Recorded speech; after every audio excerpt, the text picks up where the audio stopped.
Hello, everybody, and welcome to Law and Society. Today, we're going to talk a little bit about Fani Willis and the ongoings in Georgia. So, if you're new to my channel, please like and subscribe, and let's get started. Fani Willis, thank you so much for putting Jim Jordan in his place in Jim Jordan's attempt to meddle with state action. And as I've said many times, Jim Jordan will try and keep on trying to interfere in these investigations at Donald Trump's behest. And because that's what MAGA does now, that's what the House GOP does now, is play as a defense law firm and the defense PR firm for Donald Trump. And Fani Willis put Jim Jordan in his place in saying that he has no place, he has no right, he has no power over state action and over her office. And if Jim Jordan is threatening to take away federal funding for the Fulton County DA's office, it will hinder the Fulton County's functioning, and Fani Willis makes that known in her 9-page letter as well. So I don't think that Jim Jordan's going to push Fani Willis anymore, but as I've said before, if Jim Jordan or anybody in the House GOP does, Fani Willis will very quickly and easily take this to court and, pretty much have the court say the same thing Fani Willis is saying. And just yesterday, another Fulton County development was that the special grand jury, which was impaneled to investigate what happened in Georgia and then recommend to a grand jury the evidence, and the grand jury would look at all of that information and do their own investigation, and then the grand jury returned a decision. So we got the special grand jury report, and we learned that there were 39 or so, people who the special grand jury recommended for prosecution. And there were many names, but the ones that stood out to me were former Senators David Perdue and Kelly Loeffler, and current Senator of South Carolina, Lindsey Graham. And we know from the indictment from Fulton County that DA Willis chose not to indict Lindsey Graham, despite the fact that the special grand jury did recommend prosecution. We don't know if the grand jury recommended that prosecution or not. The special grand jury did, because we got their information. Now, I think that the grand jury may not have returned indictments for Lindsey Graham, Perdue, and Loeffler, but I find it curious that their names were even, that they even came up, and I wouldn't be surprised if these three characters were called as witnesses for the prosecution. And another thing that I wanted to sort of talk to you about from this report, we learned that there was one grand juror who, in the case of Donald Trump, one special grand juror, not the grand jury, special grand jury, before the grand jury happened. So there were two layers of investigations. In the first investigation in Georgia, there was always one special grand juror who would not vote to indict Donald Trump for any of the actions. So that is sort of because a special grand jury, just like a grand jury and just like a regular jury, is pulled from a pool of the people in that jurisdiction, and because the jurisdiction is a highly democratic jurisdiction of Fulton County, it poses a question of whether even through jury instructions and the jury selection process, not jury instruction, sorry, in the jury selection process, jury instruction is at the end of the trial, sorry, or it could also be in the beginning or in the middle, but in the jury selection process in the beginning,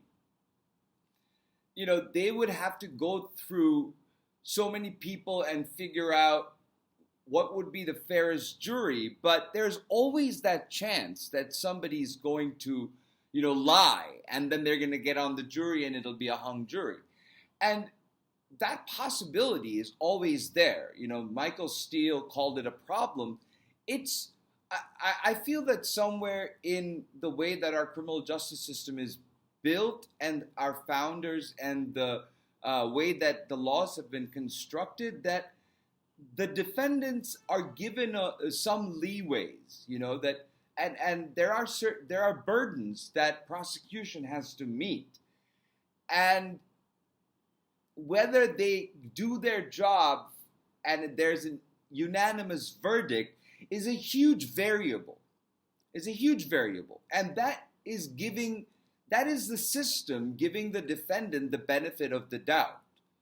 So, even with these great advantages that defendants have in a in a country and in a place where we are governed by laws and it is a society of laws, the up of any criminal defendant is that you have these guardrails that the prosecution has to, law enforcement has to meet the probable cause burden. Then it gets to grand jury, who has to meet the preponderance of the evidence standard. Then the jury has to meet the beyond the reasonable doubt standard, and that has to be unanimous. So it is giving the defendant a lot of benefit of the doubt, and it goes to show how much Donald Trump and MAGA is politicizing the issue for the sake of riling up their crowd, when all they have to say is let the law take its course. We believe that Donald Trump is innocent and let the law take its course. That's exactly what Donald Trump would also say. He wouldn't try to go out and poison the jury pool. He wouldn't try to go out and compromise and threaten and coerce people. He wouldn't do any of that. He would just let the things fall as they may, and he turns out innocent if he's innocent. Because, the procedural odds are definitely in the defendant's favor. Anybody who wants to exploit these procedural odds, and anybody, any juror, one person can just throw all of this work by investigators and prosecutors out. And that's the magic of, it's a kind of a weird magic, but it's a magic nonetheless of the system. And, I think that development should keep every one of us on our toes about whether any of the top brass insurrectionists and seditionists will actually be held accountable, meaning that they will actually be convicted. And I just, explained to you the process and the burdens of proof that prosecution has to meet, So keep an eye out, and the game, we don't know. Everybody is innocent until proven guilty in a court of law. Unfortunately, we have to come out and talk about it because Donald Trump and MAGA is out spreading disinformation about it. Democratic leadership, meaning Joe Biden, has not said anything about it. And until very recently, Kamala Harris also didn't say anything about it. Recently, Kamala Harris said everybody should be held accountable. And so at some point, Joe Biden will have to talk about it. And at some point, Democrats will have to ramp it up even more to talk about it, just to counter what Donald Trump is doing. If tomorrow Donald Trump stopped talking about these proceedings, I guarantee you the footfall and the interest in talking about these incidences, these legal developments, would also take a nosedive, because people who are interested in it would follow the court proceedings. Nobody would follow the bluster, and if there was bluster, there has to be bluster from both sides, and it becomes sort of a chaotic, entropic mess. So I hope that that gives you a gist of where we are with Fani Willis and Georgia and the general disposition of Donald Trump's various prosecutions. So if you've liked what you heard, please like and subscribe, and I will see you soon.